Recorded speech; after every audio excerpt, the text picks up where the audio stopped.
Olá! Pense no supercomputador mais rápido do mundo. Ele se chama Tianhe-2. Foi construído pela China e é capaz de fazer 1 quatrilhão de cálculos por segundo. Uma máquina fantástica, não é mesmo? Mas não se compara ao cérebro humano. Essa sim é a máquina mais sofisticada existente sobre a Terra. Enquanto dormimos, ele continua trabalhando e realiza ações que vão do combate a doenças como câncer e diabetes aos cuidados com o sistema imunológico em geral. Não bastasse tudo isso, cientistas desenvolvem pesquisas que devem permitir o estímulo à inteligência e à criação de gênios em série. Onde será que vamos parar com tudo isso, hein? Matéria de Capa está começando. Fique com a gente. À noite, enquanto o restante do organismo descansa, o cérebro inicia uma nova jornada de trabalho. As tarefas que ele desenvolve são divididas em etapas de acordo com o horário do sono. A primeira tem a ver com a memória. Sem isso, nossa vida seria um caos.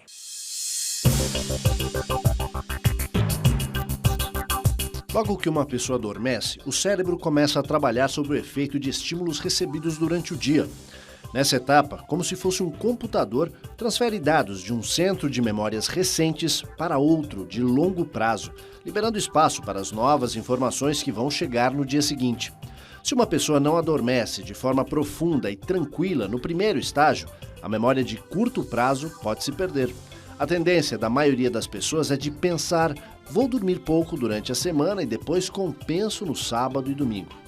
Mas isso não funciona, porque as informações que chegam precisam ser consolidadas na memória nas primeiras 24 horas. Uma experiência com voluntários realizada pelo Instituto do Sono da Universidade de Surrey, na Grã-Bretanha, revelou que as pessoas que dormiam pouco tinham um desempenho até 40% inferior às demais em testes que exigem agilidade mental. Hoje se sabe que o sono efetivamente não é uma função relacionada com o descanso físico. E as pessoas não precisam do sono para descansarem, bastaria ela ficar deitada mesmo sem dormir e ela se sentiria fisicamente descansada. Se pensa hoje que o sono seja extremamente importante para as funções nervosas. Seria um momento importante para o sistema nervoso.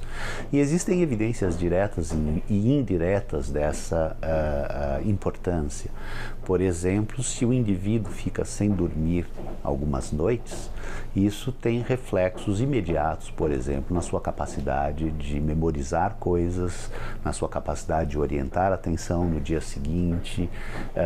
Ou seja, a função do sono provavelmente tem esse papel reparador da função nervosa, mas não é só isso. O sono também parece um momento importante para que o indivíduo como que sintetize as experiências que ele teve ao longo do dia e integre essas experiências dentro do seu contexto de vida, dentro da sua história de vida. Então, aparentemente, durante diferentes fases do sono, nós estamos arquivando informações na memória, sejam elas informações, por exemplo, perceptomotoras, como ocorre quando você faz um treinamento, digamos, de tocar um instrumento musical ou jogar um determinado tipo de esporte, praticar um determinado tipo de esporte, ou memórias mesmo sobre conteúdos que a gente vivenciou ao longo do dia. Então, seria um momento em que o sistema nervoso cria uma espécie de síntese dessas experiências e integra essas sínteses que ele gerou dentro do contexto histórico de desenvolvimento dele próprio durante o momento do sono. Até agora falamos em memória, mas o que mais faz o cérebro enquanto dormimos? Cuida da parte emocional, buscando garantir o equilíbrio psicológico diante dos inúmeros problemas enfrentados no dia a dia.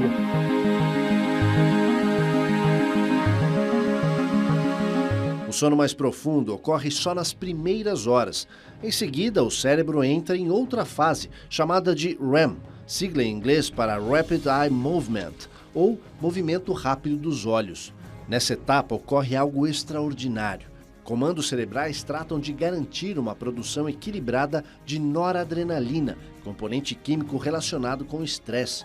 Enquanto a adrenalina é um vasodilatador que atende às exigências do organismo nos momentos de maior desempenho físico ou mental, a noradrenalina é um vasoconstritor.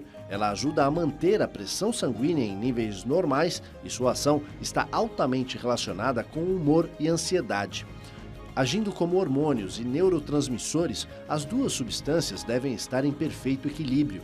Concentrações exageradas de uma ou de outra estão relacionadas com quadros de hipertensão, doenças degenerativas cardíacas e até psicose ou esquizofrenia. A segunda etapa do sono é o momento em que o corpo relaxa de vez. Então o cérebro processa as experiências do dia, permitindo a busca de um certo equilíbrio em relação às questões emocionais. Aqui chegamos a uma importante constatação. Se uma pessoa é despertada de forma inesperada, o cérebro pode não ter tido tempo suficiente para lidar com todas as emoções. Isso pode significar mais estresse e ansiedade. Depois de cuidar da memória e da parte emocional, será que o cérebro descansa? Não. Agora é hora de preparar as defesas do organismo para enfrentar inimigos poderosos como câncer, diabetes e inflamações.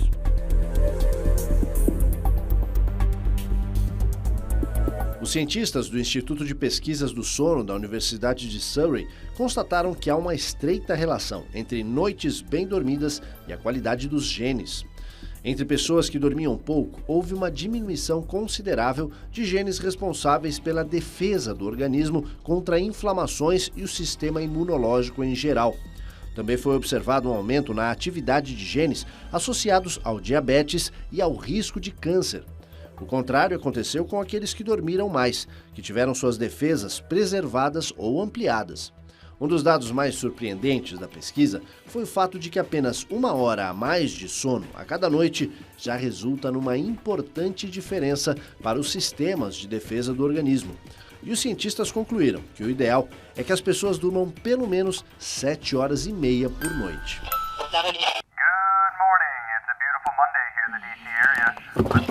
Os avanços no conhecimento sobre as funções cerebrais devem levar ao controle de doenças como Alzheimer e Parkinson. Essa é uma das grandes apostas da neurociência. A doença de Alzheimer é uma doença neurodegenerativa que leva à perda de neurônios em determinadas regiões nervosas e, consequentemente, o indivíduo tem dificuldades para prestar atenção, para reter informações na memória e a sua própria percepção sobre o mundo e sobre ele próprio vai se deteriorando integralmente em decorrência desse processo neurodegenerativo que está acontecendo. Da mesma forma, a doença de Parkinson envolve um processo neurodegenerativo mais conhecido numa região específica do sistema nervoso, e isso traz toda uma série de consequências. Inicialmente se pensava que as consequências eram mais motoras, a pessoa começa com um tremor, em geral em uma das mãos, isso depois se amplia para as duas mãos, e aí a pessoa vai desenvolvendo uma espécie de dificuldade para se locomover, para iniciar movimentos, para integrar movimentos, e aí vem uma série de consequências que podem até chegar à perda de uma atividade funcional independente. Em alguns casos é possível você aplicar medicação para ajudar o paciente a lidar com os sintomas, mas a medicação não é cura, a medicação é um paliativo. Eu acho que esses movimentos que a gente está observando de intensificação das pesquisas sobre o funcionamento do sistema nervoso refletem a percepção de que entender o funcionamento do sistema nervoso é entender o próprio ser humano e, evidentemente, esse conhecimento trará consequências no sentido de ajudar pessoas que têm alguns tipos de disfunções neurológicas, psiquiátricas, psicológicas. Então, esse conhecimento permitirá ajudar essas pessoas para que elas, no final das contas, tenham uma qualidade de vida melhor. Por que homens e mulheres costumam ter diferentes tipos de pesadelos? Quando se trata de sonhos agitados, o enredo para nós tende a incluir desastres e para elas, adivinha só, cenas de ciúmes e conflitos pessoais.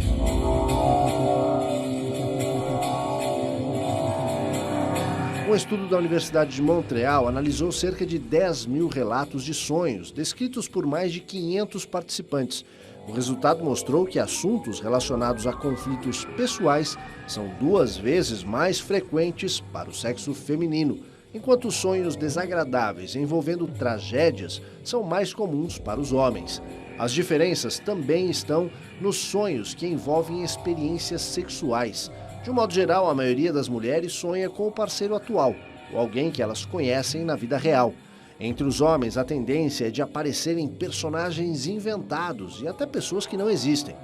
Para o coordenador da pesquisa, Antônio Zadra, não é surpreendente encontrar diferenças de gênero nos sonhos, uma vez que eles são incentivados em nossas vidas diárias. Para ele, trata-se de uma extensão do nosso estado de vigília. O estudo também observa que as mulheres relatam mais pesadelos do que os homens. A explicação pode estar no fato de que elas, em geral, apresentam taxas mais altas de depressão e ansiedade. Além disso, mulheres lembram mais dos sonhos que os homens, portanto, podem recordar seus pesadelos com maior facilidade. Mas os cientistas alertam que alguns homens não querem admitir ter sonhos ruins e mentem quando isso acontece.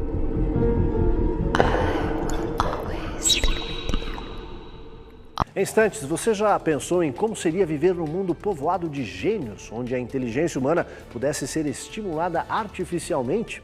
E mais, avançam as pesquisas para apagar os sonhos e as memórias ruins, mas ainda não se sabe qual será o resultado disso. A gente volta já.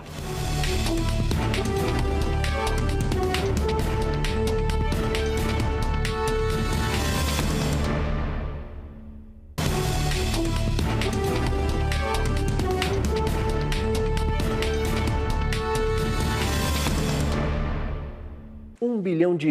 Essa é a quantia destinada pela União Europeia para financiar o Human Brain Project, projeto do cérebro humano, uma das mais importantes iniciativas da comunidade científica nesse campo.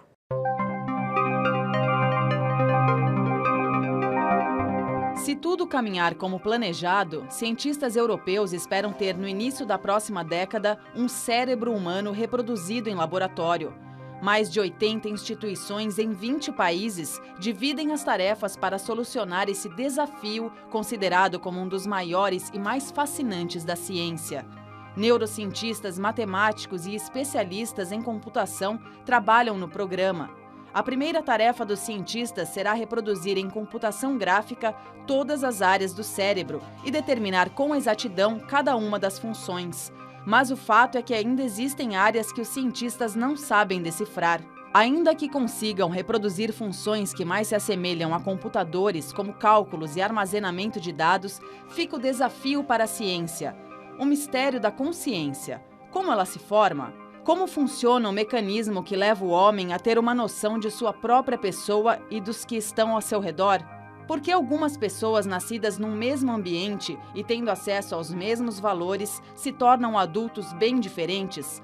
Resta saber se uma máquina poderá algum dia adquirir a capacidade de pensar como os humanos e a noção do certo ou errado, enfim, de ter a mesma consciência que o homem.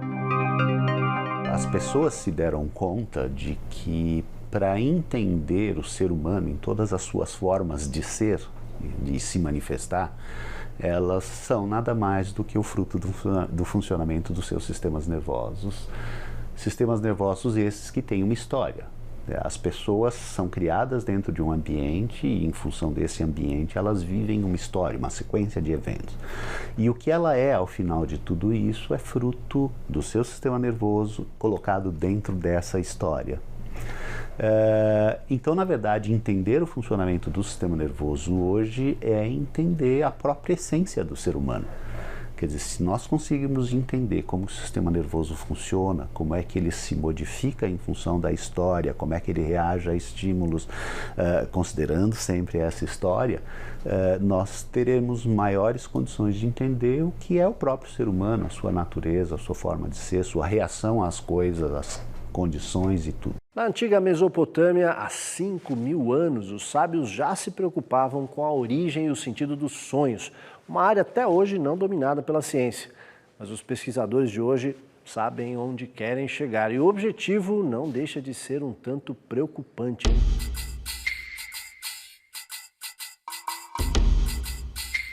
Eliminar os sonhos ruins e os pesadelos e manter apenas os sonhos bons e relaxantes. Esse é apenas um dos objetivos da equipe do Dr. Robert Stickgold, do Beth Israel Medical Center for Sleep and Cognition, em Boston, nos Estados Unidos. O objetivo é garantir uma noite mais repousante para as pessoas, mas primeiro é preciso compreender de forma mais profunda o mecanismo dos sonhos, o que até hoje ainda parece distante.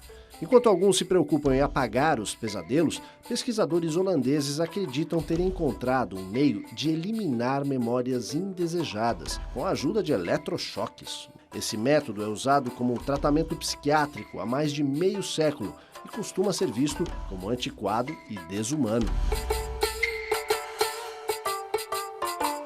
Eles podem fazer em segundos cálculos que qualquer ser humano levaria anos para realizar, mas falta a eles a autonomia e a criatividade que caracterizam o cérebro do homem. São os supercomputadores.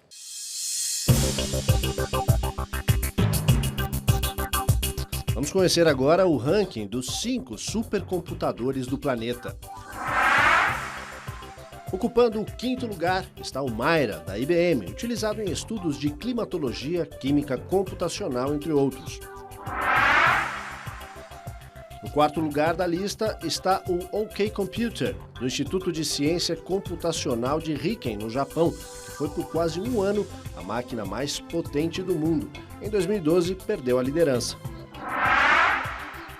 O 3º colocado é o supercomputador Sequoia, também da IBM, utilizado em pesquisas sobre astronomia, genoma humano e mudanças climáticas do planeta. A máquina Titan está na 2ª posição na lista. Fica no Laboratório Nacional de Oak Ridge, nos Estados Unidos, e é utilizado em pesquisas nas áreas de física, química e na própria ciência da computação. Encabeçando o ranking dos mais potentes supercomputadores do planeta está o chinês Tianhe 2. Sua capacidade é quase 2 vezes maior do que a do 2º colocado, o Titan. Desenvolvido por uma equipe de 1.300 cientistas, custou 390 milhões de dólares. Uma de suas principais aplicações está nos sistemas de segurança do governo chinês, tanto a militar quanto a de vigilância interna.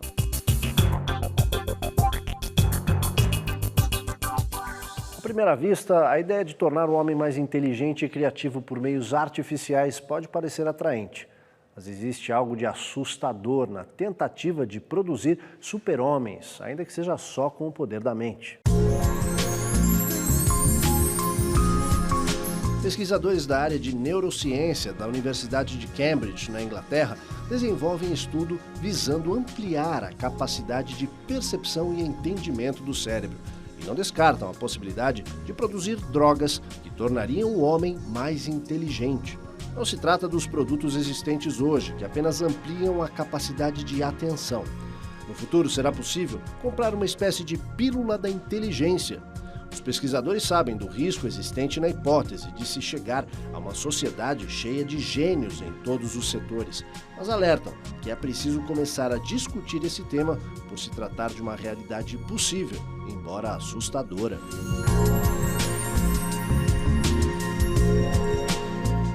Agora imagine uma cirurgia no cérebro com o paciente acordado e tocando violino. Foi o que fez uma equipe médica norte-americana para tentar salvar a carreira de um instrumentista.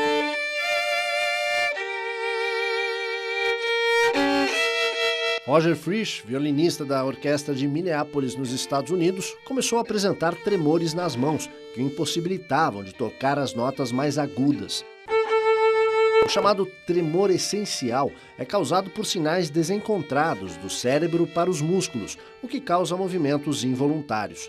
Na cirurgia, os médicos pediram que Roger tocasse violino, enquanto implantavam um eletrodo para controlar os impulsos cerebrais.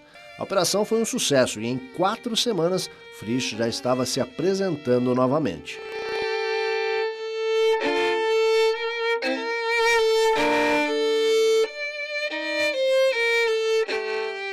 Não são apenas a carga genética e as reações químicas que interferem no funcionamento do cérebro. Estímulos externos e até a história de vida de cada indivíduo influenciam no desenvolvimento das funções cerebrais e até na manifestação de determinadas doenças. Nós temos que ter essa percepção, essa concepção acerca do sistema nervoso. Não é uma estrutura estática, pelo contrário, é uma estrutura extremamente dinâmica que está em constante interação com o sistema nervoso. Existem agentes externos, estímulos, eventos que ocorrem na vida que são passíveis de gerar tristeza, depressão, outros que podem gerar muita alegria, muita satisfação, muito prazer. E a estrutura vai se construindo ao longo da sua própria história em função desses eventos. Eventualmente, em decorrência de uma determinada história de vida, a pessoa pode ter uma atitude mais positiva. Em decorrência de uma outra história de vida, uma outra pessoa com patrimônio genético idêntico, como seria o caso de um gêmeo univitelino, ele poderia ter uma outra atitude de vida, ou seja, a própria história de interação do sistema nervoso com o ambiente, com as circunstâncias que cercam essa pessoa, podem ser determinantes do tipo de atitude que ela tem em relação à vida e do tipo de reação que ela tem aos eventos da vida. Embora possa haver predisposições genéticas que eventualmente favoreceriam o aparecimento de determinados tipos de disfunções neurológicas ou psiquiátricas numa pessoa, como é o caso da esquizofrenia, a interação dessa pessoa com o ambiente é fundamental no sentido de haver ou não a expressão desse tipo de problema. Quer dizer, se a pessoa cresce num ambiente com determinadas características, eventualmente a doença nem sequer se manifesta.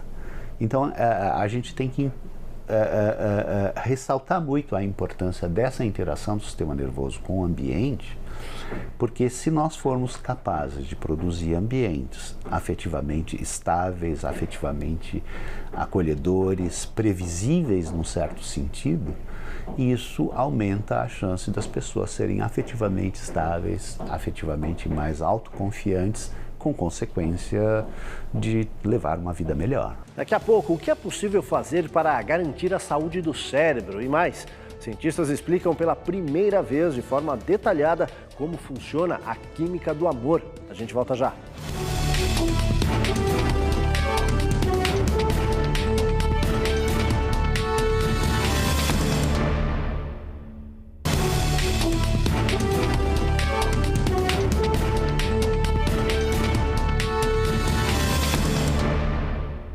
Um olhar, frio na barriga, um sussurro, coração acelerado.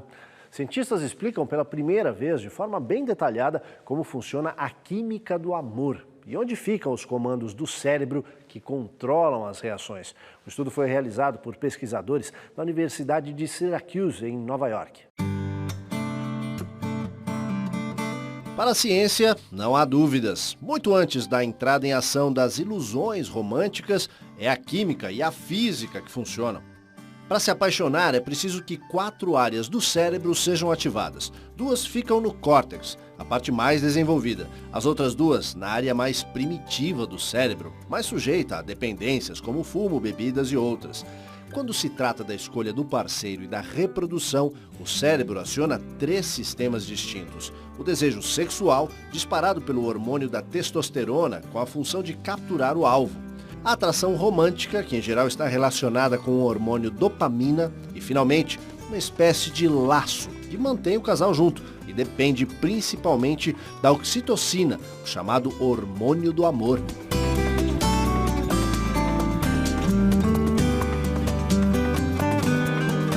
Você já deve ter ouvido que utilizamos uma pequena parte da nossa capacidade mental, não é? É uma má ideia se pensarmos que poderíamos evoluir e nos tornar mais inteligentes usando os outros 90%. Mas afinal, é verdade que só utilizamos 10% do nosso cérebro?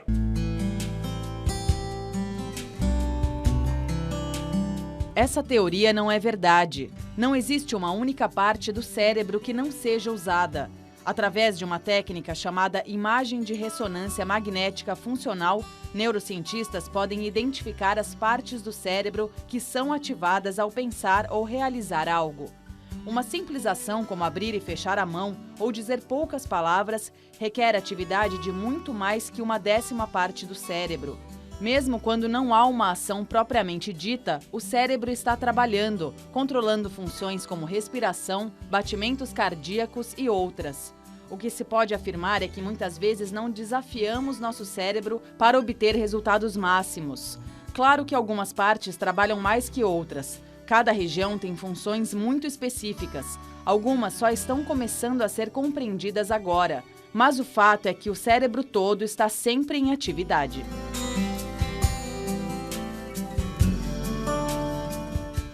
Com uma rotina cada vez mais cheia de compromissos e informações para processar, muitas vezes nosso cérebro fica sobrecarregado. Mas uma dica simples, comprovada cientificamente, pode ajudar a melhorar a nossa saúde mental. E é fácil, hein? Dê um tempo no seu dia e relaxe.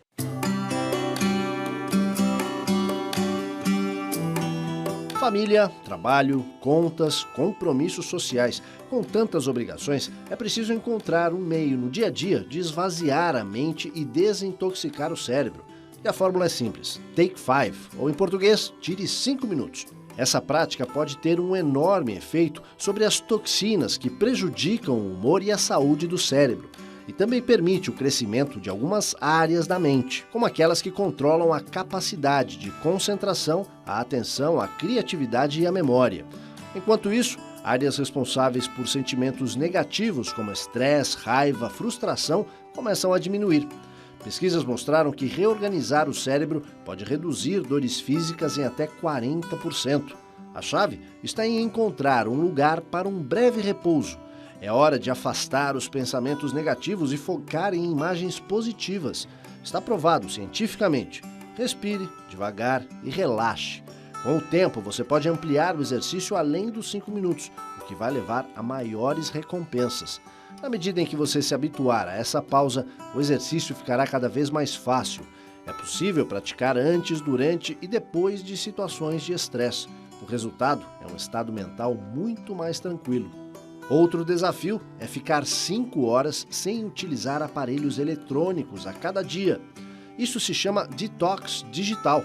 Essa prática pode trazer benefícios surpreendentes. Fazendo isso, uma pessoa não estará apenas cuidando da saúde mental, mas também vai apreciar melhor o mundo, as pessoas e a beleza que existe em desfrutar um pouco do tempo livre.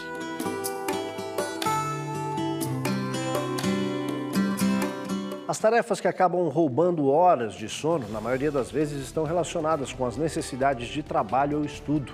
Mas também podem estar associadas à ideia de que dormir é um luxo, um privilégio, do qual é possível abrir mão. Cada vez mais as pessoas dormem menos e essa é uma tendência observada na maioria dos países. A média de sono, que já foi de 8 horas há 1 ou 2 gerações, hoje dificilmente chega a 7 e para alguns 6 ou até 5. Mas para que o cérebro possa realizar todas as tarefas para as quais ele está programado, é de fundamental importância uma boa noite de sono. Matéria de capa fica por aqui, voltamos no próximo domingo às 7 da noite e que você tenha essa ótima noite de sono. Até lá!